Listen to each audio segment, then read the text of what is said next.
ένα δόξα τω Θεώ για σήμερα και ένα μεγάλο ευχαριστώ για όλους. Και τους ομιλητές και εσάς οι οποίοι προτιμήσατε εδώ τις ωραίες ομιλίες από την ξεκούραση και του πρωινό καφέ, θα τον απολαύσουμε τώρα όλοι μας. Εντάξει. Και νομίζω ότι η αποζημίωση είναι κάτι το οποίο θα μας μείνει.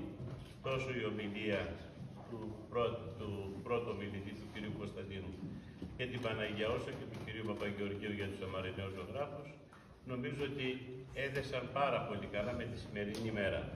Με τον ναό της Παναγίας, με αυτό που έγινε σήμερα και ζήσαμε και με αυτό το οποίο θα κρατήσουμε στην καρδιά μας, στο μυαλό μας, στη ζωή μας, όχι μέχρι τις 16 Αυγούστου, αλλά για μια ζωή. Να είστε καλά και με το καλό να ανταμώσουμε και πάλι.